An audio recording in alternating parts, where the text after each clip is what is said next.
كنت ظريفة وداخلة سوق راسي دايرة غير في قرايتي، حتى غتدخل هاد خيتي في حياتي غتبدل ليا كلشي.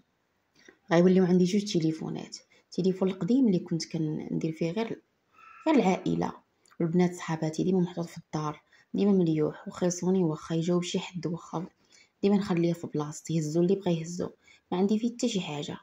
التليفون الجديد اللي كنت ديما مغبراه وكنهضر مع صاحبي بالتخبيه. خويا كان واعر بزاف وما عندوش مع الدخول والخروج، وإلا مشى تسمع ليا شي حاجه يقتلني، وانا بكثرة الخوف كنت حاضيه مع التليفون جديد مزيان، ولكن حظيت تعييت وما حظيتش مع راسي، غادي نطيح في واحد المشكل اللي كبير. انا بنت ناس محافظين بزاف، عشت مع بابا اللي كان كيبيع ويشتري في الحوايج ديال الرجال، وخويا الكبير اللي كان مكملش قرايته خرج ودار نجاره ولا مزيان خدام، وانا كنت هي البسطانيه في خوتي. كنت ديك الساعه كنقرا انا وخويا الصغير، وكانت ماما ربات بيه بحال جميع العيالات، ما ضربيش ظريفه داخله سوق راسها، واللي قال لها لبابا هي اللي كاينه. ماديا كنا مرتاحين، ما خصنا حتى خير، حيت حتى خويا كان كيصرف مع بابا وكيتعاون معاه وكيتهلا حتى في ماما. بابا وخويا كانوا بحال الملوك في الدار، يعني كضرب ليهم ماما ألف حساب. كنا كنخافوا منهم بزاف، اكثريه خويا كنت كنخاف منه بزاف، وكان بابا بحال عاطيه الابن باش يدير فينا ما بغى. انا وخويا الصغير كنا تقريبا هو اللي مربينا ماشي الوالد، واخا انا كنت قاريه عليه وهكا ما عنديش القدره اني نعارض له ونقول له على شي حاجه. كان الا قال لي ما تخرجيش من دوك الحوايج ما كنخرجش بيهم، كنرجع من باب الدار وكنبدلهم في البلاصه. تليفوني كان وقتها تما رشقت ليه كيهزو كيبقى يقلب فيه، ولكن انا ما كنت عندي فيه حتى شي حاجه هذيك الساعه، وما كنتش كنعرف والو، كان عندي غير الالعاب صحاباتي العائله وهادشي اللي كاين عندي في داك التليفون. مين كنت غاده مزيان مع دارنا مع قرايتي، هادي غير قرايتي ونعاون ماما في الشغل، هادشي اللي كاين. راسي كان خاوي من جميع التحرميات، ما كنعرف حتى شي حاجه على الدراري ولا على التصاحب. كنت اي بنت شفتها غاده مع الدراري ما كنبقاش نمشي معاها مره اخرى. عاد لواحد النهار اللي غادي تجي عندي واحد البنت، هي ماشي صاحبتي ولكن كانت تتجمعنا القرايه بزاف المرات، كانت تجي معايا بالقسم معروفه وصافي، كنا كنهضروا مع بعضياتنا هكا استراحه. بعض الاوقات ولات معرفه بيناتنا انا وياها، ماشي صحوه ولكن معرفه. في الحقيقه حتى هي كانت داخله سوق راسها، بقينا كنهضروا مع بعضياتنا، ولكن في الايام الاخرى حسيت بها بحال كتحاول تقرب مني. واحد النهار كان خاصنا نخرجوا واحد الكتاب كان عطاه لنا الاستاذ باش انا نطبعوا عليه، هي ما عندهاش الفلوس، كان خاصها ضروري ديك الساعه نخرجوا انا وياها، وما كانش عندي الفلوس بزايد باش نعطيها ليها. قالت لي يلا زيدي معايا عافاك غير شي شويه الحانوت ديال خويا نجيب من عنده الفلوس ونجي. انا نقول لها لا راه ما نمشيش، راه الا تعطلت دارنا وخويا غتقول لي غادي يخاصموا عليا.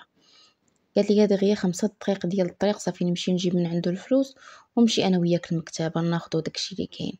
قلت لها واخا. مشيت معاها، كان خويا عنده الحانوت ديال التليفونات كيبيع ويشري. مشيت بقيت واقفه بعيده، هو كيشوف فيا فين ما كنهز عيني كنلقاه كيشوف فيا. المهم عطاها الفلوس، عطاها شي حاجه زايده، قال لها هاك خودي حتى للبنت صاحبتك شي حاجه. رجعنا بحالنا فعلا، مشينا للمكتبه دارنا الفوتوكوبي ديالنا ومشينا كملنا القرايه ديالنا عادي.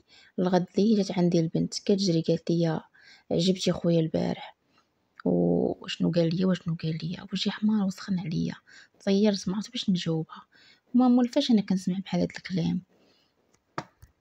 قالت لي يا خويا راه حماق عليك البارح، قال لي ديما بقيت تمشي معاها باينه فيها بنت الناس وظريفه وزوينه. بقينا كنضحكوا مع بعضياتنا، ولات من بعد هاد الهضره كل نهار كتجيب لي كلمه منه، حتى النهار اللي غادي تجي تقول لي راه قال لك خويا راه كيحماق عليك وكيبغيك وراه باغيك المعقول وبغى يتقرب منك ويهضر معاك.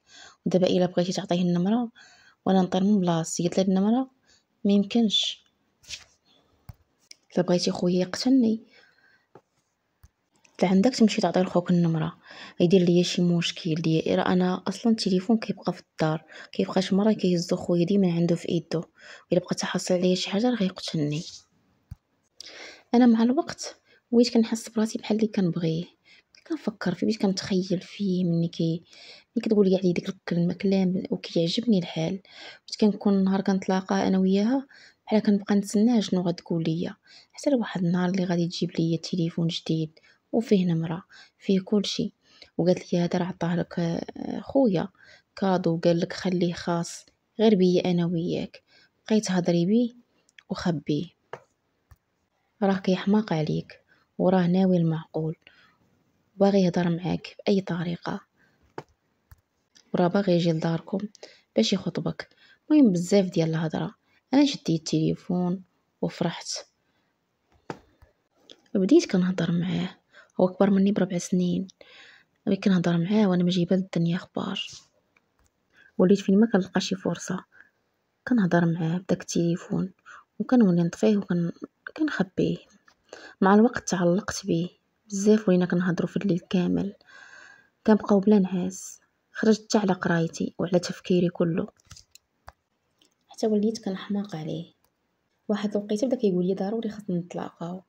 كانت كتجيني من رابع المستحيل ان نتلاقى، كنقول له لا راه ما يمكنش، الوقت ديالي معروف، وخويا وبابا كنقول لهم ما نقدرش نتلاقى معاك. بقى هكا كل مره كيقول لي في التليفون بغيت نتلاقاك، شويه قال لي نتلاقاو غير في الحانوت. كنمشي عنده انا واختو، كنوقف معاه شويه هكا صافي وكنرجع. حتى لواحد النهار اللي غادي يقول لي ضروري تجي عندي مع اختي للدار. دارنا معروضين كامل، ما يكون فيها حتى شي واحد. اجي انتي واختي عادي، ما عندك مناش تخافي، غنكونوا بثلاثه بينا، انا وانتي واختي، ونجلسوا نتوما في الدار، وانا ديك الساعه نسد الحانوت ونتبعكم. نجلس معاك شويه نقسموا مع بعضياتنا، ديك الساعه ترجعي بحالك، ما بغيتي صافي. بقى معايا كيرتب معايا في الوقت حتى قلت له واخا، وفعلا مشيت معاه لدارهم. دخلنا للدار جلسنا شويه، تبعنا هو للدار. طلعت هي للسطح وخلاتنا حنا بجوج، وتما اول مره اللي غادي نجلس فيها انا وياه بوحدنا. غنزيد نتعلق بيه كتر وكتر. ملي تيقول لي مراتي غنخطبك غنتزوج بيك تيبان داركم زوينه، المهم كلا ليا الدماغ مزيان وانا متبعاه. وليت من بعد هذا اللقاء اللي تلاقينا ما كيكونوش دارهم كاينين تعيط ليا وتقول لي راه عاوتاني الدار خاويه، اجي انتي واختي ما عندك مناش تخافي. كنمشي عاوتاني مع اختو، لكن من بعد ولات اختو كتخوي الدار كاع وكتخلينا بجوج حتى غادي يكون اللي يكون. من بعد قال لي ما عندك مناش تخافي، انتي راه مراتي، غادي نجي وغادي نخطبك، ما كاين حتى شي مشكل. بقيت كنمشي عنده دائما، ما بقيناش كنصبروا حتى كتخوى الدار. ولينا كنتلاقاو برا في واحد البلاصه، كانت واحد الشجره كبيره بزاف ومغطيه، كنا كنجلسوا تحت ديك الشجره. كنت مره كنسرق الوقيت وكنمشيو عنده. هو يشوفني واحد ولد جيراننا، صافي تزيرت وما عجبنيش الحال، وبغيت نرجع بحالي لدارنا. بقيت كلي كنترعد، ولكن هو ما خلانيش. قال لي مالو هو واش ما غاديش يقولها زعما، وماله هو ما كيحبش غتكون عنده هو صاحب شو يدير نفس الشيء اللي كنديرو حنايا. دابا يقول لخويا ولا شي حاجه كلي كنترعد وخايفه. قال لي واش انتي حمقى؟ قال لي سوليني انا، شي حنا الرجال واخا كنشوفوا خواتات صحابنا راه والله ما نقول لهم شي حاجه، كوني متاكده ما غيقولوش. واخا ما قنعني. دخلت معاه تحت الشجره، جالسه وانا على اعصابي، خاصني نفوقاش نرجع. قلت له خاصني نمشي صافي، انا دابا ما فهمتش، انا بغا نخرج من هنا. وانا خارجه من تحت الشجره حتى بان لي خويا جاي قاصدنا، غير شفتو قلت له خويا طار، هرب وخلاني مني ليه. واش غنقول لكم، كليت وبردت هذاك النهار. مشيت مجروح حتى للدار وكمل ليا عاوتاني في الدار. قال لماما بان راه ولد الجيران هو اللي شافها، كاينين صحاب الحسنات موجودين. اش غنقول لكم، كل نهار كحل مشى بابا وخويا في ديك الليله لدارهم، ولحسن الحظ انهم ما لقاوش لا في الدار لا في الحانوت. رجعوا لدارهم وما كيشوفوش قدام. حبسوني في الدار، ما بقيت لا كنقرا لا حتى شي حاجه، حيدوا لي التليفون وبقيت في الدار بلا قيمه. كلهم كيعانوني في شكل. بابا وخويا كانوا يوميا كيمشيو يقلبوا عليه، ولكن مع الوقت عرفنا بان سيد الحانوت وخوى المدينه. بابا وخويا تخاصموا مع والديه، نوضوا الصداع، وصلوا لشي مواصل اللي خايبين. والامر ما وقفش هنايا. واحد النهار فقت مريضه ماشي هي هذيك، بانوا لي الاعراض ديال الحمل. والمشكل انا كنت قلت لماما بانه ما قاصني ما دار لي حتى شي حاجه، كنت نكذب عليها، راه غير كنهضروا وصافي، غير هضره في التليفون ما كاين حتى شي حاجه. واخا كليت العصا ما قريت حتى بشي حاجه، ولكن ملي غادي تشوف فيا الاعراض ديال الحمل غادي تشك فيا تبدا حاطه معايا البال مزيان، غادي تشوفني من الصباح الصباح كنصبح ماشي هي هذيك. جات وشداتني، بدات كتقرر فيا في البيت، كتقولي لي غير قولي لي. بقيت كنبكي، قلت لها كلشي ديك الساعه. مني وصلت للحمل ما بقى ما نخبي، قالتها لبابا، هزوني باش ودوني للطبيب، وفعلا لقاوني حامله. عمرني نسى داك النهار وداك المنظر ديال بابا اللي طاحوا عليه الدموع بحال الحجر من عيني. كنصح جميع البنات باش يفكروا بدل المرة ألف مرة ما يشوهوش والديهم وعائلاتهم ويحطهم في هاد المواقف اللي صعيبة بزاف، واللي ما كتنساش كتبقى محفورة في البال ديما. جابوني للدار، بابا من داك النهار مبقاش كيشوف وجهي، غير دخلنا للدار سد عليه الباب وانا متاكده 100% انه كان كيبكي. ما تصوروش الاحساس بالذنب اللي حسيت بيه ديك الساعه. ندمت ونفعتني الدامه. دخلت حتى انا لبيتي وشبعت بكا. طلعت عندي ماما كتغوت عليا كتقول لي كتبكي، حنا اللي خاصنا نبكيو. وصلتي راسك لهاد الحاله وصلتي حتى حنايا. المهم ما خلات لياش بالهضره، انا كنشهق بالبكا. ماما اتفقت هي وبابا على اننا غاد الغد ليه غادي نمشيو نديو جهه طبيه وغادي نمشيو ندعيو. وفي العشيه ملي جا خويا لقى الدار كامله ساكته وكل جالس بوحدو. انا بقيت في بيتي باش ما يتقلقش، باش ما نتلاقاش وجهي مع وجه بابا. قال لهم اش كاين عاوتاني مالكم؟ قالت له ماما جلس بعدا ورد الروح في راسك. قال لها قولي لي اش كاين بلا فزافه. بغيت تقول له ماما شنو كاين وشنو كاين. شوف ما دير حتى شي حاجه، ثبت راسك وحنا غادي ناخذ حقنا منه بالقانون. غادي نمشي انا وباك واختك وغادي نمشيو ندعوه. والله الا بقات فيه بديك الغديد. خويا هز الكاس من يدو رماهم على الحيط وتعصب. قال ماما فينا هي هذيك؟ اليوم غادي نديرو نفعل ليها نفعل ليها. شوتنا وفعلاتنا وتركات لينا ما خلى ما قال، ولكن ما خلاتوش ماما يدخل عندي. تعصب بزاف وانا لداخل كلي كنتراحد في البيت. شويه سمعت خويا خرج وفتح الباب. ماما بقى لها والو، صونات عليه في البلاصه بالتليفون سمعتها كتقول له هرضها السخطوي اذا درتي شي حاجه. داك خينا غيخلص ولكن بالقانون. داك الساعه انا كنت جبرت الارض تبلعني. جاني وندخل ليها، جاني الخوف. عاد بديت كنعرف الحجم ديال الخطأ اللي طحت فيه. وياكم تثقوا بشي حد راه كيقلب وجههم تمتم. وبكثرة الخلعة من خويا ومن البوليس اللي غادي نمشي ليهم الغد لي وبابا اللي ما بقاش كيشوف وجهي. ديك الدار اللي ولات كلها كآبة ومشاكل وصداع. بقيت كنشوف راسي انا هي موت هاد المشاكل كامله. ولا مشيت انا غادي هنا وكاملين. بالتفيق انا الليل كامل كنفك وكنوحل، ما يرون قدامي غير الهروب. قلت الا مشيت غادي يبقى كلشي هاني. جمعت شي حوايجات في داك الليل، هزيت الفلوس لماما. طلع النهار، خرجت بشويه مشيت للكار. سولت على اللي خارج، قالوا لي ديال المدينه الفلانيه. قطعت لديك المدينه وركبت. ملي جلست بلاصتي وشديت الكرسي ديالي بقيت جامده في بلاصتي، ما عارفاش عند من غنمشي ولا شنو غادي ندير. الطريق كامل وانا ساهيه في الشرجم وبين عليا الخدعه مع الصدمه مع الخوف. اش كنقول ما حسيت براسي ملي خرجت من دارنا بحال شي حاجه، بحال شي فرخ صغير وسط الدياب. كلشي خاصو يهضر معايا، كلشي خاصو يسولني. واحد جالس قدامي كل شويه كيشوف فيا وكيضحك. جاب التليفون ديالو كيبان ليا بانها تدير اشاره ديال انها بغى النمره. انا معلم بيا غير ربي ديك الساعه. وصلت للمدينه، نزلت بقيت خايفه، ما عرفت اش ندير. تنقول من يجي الليل فين غنمشي، فين غادي نبات. وهي طيح ليا في بالي واحد الفكره. قلت غادي نرجع ونجلس في لاكار، ما غاديش نبقى جالسه نجلس فيه حتى الصباح. من هنا ما ينقصني حتى شي واحد. دخلت لواحد المحلبه باش ناكل شي حاجه. كانت قبالتي واحد المرا اللي خدامه معاهم. تما في هذيك المحلبه كتبان ليا في الكوزينه كيعيطوا ليها. هي خدامه انا حاضيه، ما عرفتش بحال ارتحيت ليها. شويه شويه عاقت بيا وانا نقول للسيد اللي في المحلبه بغيت نهضر مع ديك المرا عافاك. بقى كيشوف فيا وكيسول فيا. قلت اختي بغيت نهضر معاك. بقات كتشوف فيا، قالت لي واخا تسنى. جات لعندي ومول المحلبه واقف علينا. قالت لي يا بنتي اش بغيتي؟ بقات مستغربه المراه حيت ما كتعرفنيش ما كنعرفها. انا نقول ليها غير بشويه عافاك بغيت شي بيت لكرا وانا ما كنعرف حتى شي واحد هنايا، واش تقدر تدبري ليا شي بيت؟ بقات غير كتشوف فيا. قالت لي انتي واش طالبه بنتي؟ قلت لها لا كنقلب على خدمه دارنا ما عندهمش بغيت نعاون والديا. مرة وجهها تبدل. قالت لي انتي باقا صغيره بنتي، كيفاش داركم خلاوك تجي لهاد المدينه الكبيره؟ واش ما عندكش خوتك دراري يخدموا؟ انتي ماشي ديال تكرفيس، لا حول ولا قوه الا بالله العلي العظيم. المهم هضرنا انا وياها غير بشويه، كتبت عليها ربي يسمح لي منها. قالت لي طلبي زهرك واش لقاو واحد البيت خاوي، خاصك تسنيني حتى نسالي الخدمه وتما نديك. قلت لها واخا الله يرحمك الوالدين. قالت لي سيري جلسي في داك القنت في داك الكرسي حتى نسالي وتمشي معايا. وداك الشيء اللي درت، بقيت كنتسناها ملي سالات مشيت معاها.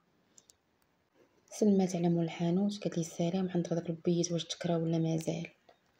قال ليها باقي على الله ويشوف فيا. قال لها واش السيده باغا تكري؟ قالت لي باغا تسكن. مشينا لواحد الدار في نفس الدرب اللي فيه الحانوت. دقينا على واحد السيده خرجت عندنا، سلمت عليها كتعرفها، طلعتنا لواحد البيت في السطح. طلعنا بثلاثه بينا مواسل الدار والسيده اللي في المحلابه وانا كيهضروا مع بعضياتهم كيسولوا على بعضياتهم. لقيت واحد البيت في السطح حالته حاله، حتى واحد الطواليت. حلت لينا داك البيت، ملي دخلت لقيت فيه شي فريش حالته. قالت لي راه كان ساكن واحد السيد هنا وخرج، الا عجبك كان ديك الساعه ما عنديش خير انا نقول له خايب ولا ما خايبش، واخا البيت كان حالته. قلت لها صافي غنكريه. مرات درت دوك الحوايج اللي كاينين في داك البيت كامل هزيتهم خرجتهم معاها. صافي ضربت البيت بواحد الجفيفه، نقيته وهبطت عند مول الحانوت ناخذ شي حاجه باش ناكل. طلعت ديت عليا الباب،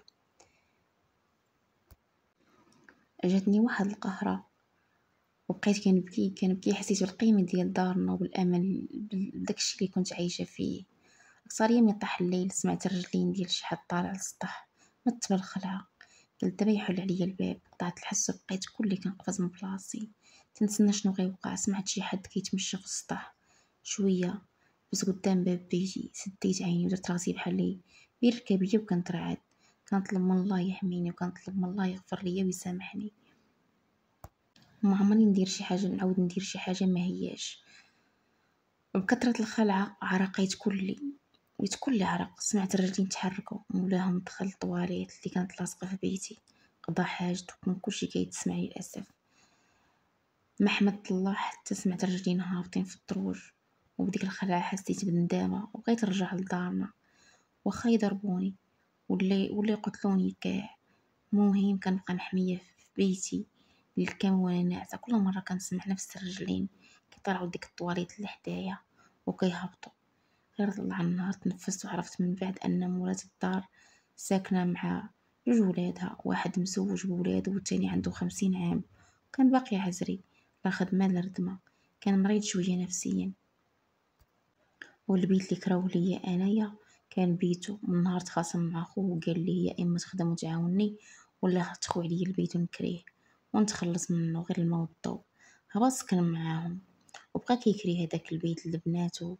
اي حد مهم كيبغي يكري راه كيكري.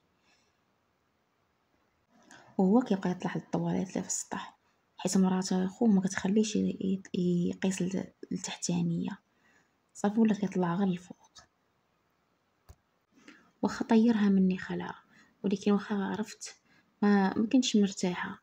دوزت 5 ايام في داك الجحيم. كنت في الليل كنخاف من هداك خاينه. واخا قالت لي ماما ما تخافيش منو راه ما كيدير حتى شي حاجه. بالنهار كنقلب على خدمه ما كنلقاش. اي واحد مشيت عنده على خدمه كنحس بيه بحال لي كيطمع فيا، يدير فيا شي شوفات ما كيعجبونيش. كلشي كان طمع فيا حتى من ولاد الدرب. كنت ملي كندوز من حداهم كنحس بهم كيهضروا فيا، مبقيتش حاسه بالامان. كنحس براسي بحال ساكنه في دار ما عندهاش حيوط. كلشي كيشوف فيا، كلشي يقدر يوصلني. وبالخلعه صافي واحد الوقيته تسالت ليا الفلوس.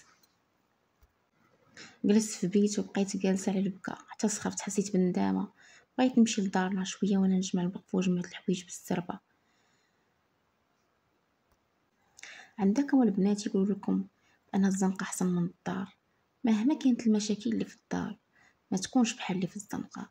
داكشي اللي شفت انا في الزنقه المهم ملي رجعت ماما فرحات، والوالد واخا فرح برجوعي ما بينش ليا. وخويا كان غادي يضربني عاوتاني، كان كيعرف غير يضرب، خرجوش ماما يضربني. المهم الدعوه باقا في المحكمه. وصلنا لواحد المواصل اللي بزاف بين العائلات بجوج. بقيت في دارنا حتى واحد المكان ما كان واحد المكان كيمسوق ليا. صافي ما كيبغونيش اصلا تجي عيني في عينهم. اكثريه ملي كبرت كرشي. ماما كانت كل مره سمعني شي كلام كيدخل مع الهضره، بقيت صابره حتى ولدت. مني ولدت ما حملوه حتى هو. النهار اللي رجعت من السبيطار للدار جات واحد الجاره عند ماما وقالت ليها الجيران بغاو يدخلوا عندك على ود بنتك اللي ولدات. جا بابا وخويا قال لها ما كاين اللي يجي عندنا. خويا بقى كيغوت. ماما ديك الساعه كل لقات الارض تشق وتبلعها. من بعد ما ولدت تبدا معايا معاناه اخرى مع التربيه ومع المصاريف. بابا ما بقاش عنده مع الصداع، وولدي كان فيه البكا بزاف. فين ما كيحط بابا راسو كيبقى يبكي يبكي يبكي، وهذا الشيء خلاني نولي انا على اعصابي. والحبسه ديال الدار كنت ما كنمشي حتى شي بلاصه، حتى الحمام هو الاخر تمنعت منه. شحال من ليله كنت كنبات نبكي الليل كامل، والصباح كنت نمسح دموعي، ولكن نستاهل انا اللي درت هادشي لراسي. ملي دار ولدي عامين كان خويا ديك الساعه تزوج، اتفق هو والمراه باش يديروا عرس واحد عند العروسه ونجيبوها في يدينا. في هذيك الخرجه اللي غادي نخرج فيها لبست وقاديت وكنت فرحانه بزاف. حتى دارنا بداو كينساو شويه، بداو كيولفوا الولد معاهم في الدار. هزيت ولدي معايا ومشينا للعرس. في العرس كان خو العروسه عنده شي 45 عام. ملي مشيت هو حاضيني، كان كيلعب مع الوليد بزاف، كيهزو كيخرج يشطهم معاه، وملي تخزن يبقى يقلب عليه كيضحك مع ولدي وكيلعب معاه بزاف. وحتى ولدي لصق فيه بزاف، كان عاجبني الحال حيت اول واحد كيهضر مع ولدي وكيلعب معاه. كان حتى واحد ما كيديها فيه. من بعد هذا العرس هذا غادي يخطبني من دارنا، واخا ما تبغيش مرات خويا وما يبغيوش دارهم، غادي يوقفوا واحد الوقفه ديال لا. واخا ما بينوش ولكن حسيت بهم ما باغينيش. لكن ملي خوهم صارحهم وقال لي انا راه ما كاين ما نقول لكم، انا راه عاقل وما كنولدش، داكشي علاش ما تزوجش، ما بغيش نضيع معايا شي بنت الناس. وهاد البنت عجباتني بزاف، وحتى ولدها عجبني، ما غاديش نحرمه من، ما غاديش يبقى مسكين محروم بلا والدين. هادشي علاش قبلت نتزوج بيها. واخا كنت عندك الساعه عندي 23 عام وهو عنده 46 عام. تزوجت بيه راجل طيب وظريف ومهرلي فيا، ماديا كان مزيان معايا، عنده مشروع خاص، عنده دارو. حسيت براسي وليت بنادم عنده قيمه. ولكن هداك الشيء دوزت كنت نستاهلو عقوبتي، هداك الشيء اللي درت.